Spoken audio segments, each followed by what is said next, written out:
চীনের বেইজিং শহরের জিঙ্কো গাছের হলুদ পাতা দেখে মনে হতে পারে বসন্তকাল, কিন্তু সেখানে এখন শরৎকাল।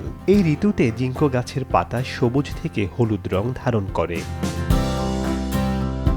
এই গাছের সোনালী রঙের পাতাগুলো যখন ডাল থেকে খসে পড়ে তখন সেগুলোকে নৃত্যরত প্রজাপতির মতো দেখায়। এ কারণে পর্যটকদের আকর্ষণের জায়গায় পরিণত হয়েছে বেইজিংয়ের অলিম্পিক সেন্টার। তবে ম্যাপল গাছের লাল রঙের পাতা ঝরে পড়া দৃশ্য হৃদয় কেড়ে নেয় দর্শনার্থীদের।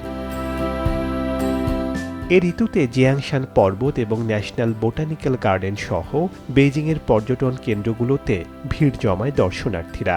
বিশেষ করে পশ্চিম বেইজিং প্রকৃতিপ্রেম এবং আলোকচিত্রী উভয়কেই মোহিত করে। শরতের নীলাকাশ আর মনোরম তাপমাত্রায় বেইজিংয়ের বাসিন্দারা প্রাকৃতিক সৌন্দর্য উপভোগ করতে বিভিন্ন পার্ক ও ঐতিহাসিক স্থান ভ্রমণে যেতে পছন্দ করেন। শেখ সাদি মারজান, সময় সংবাদ।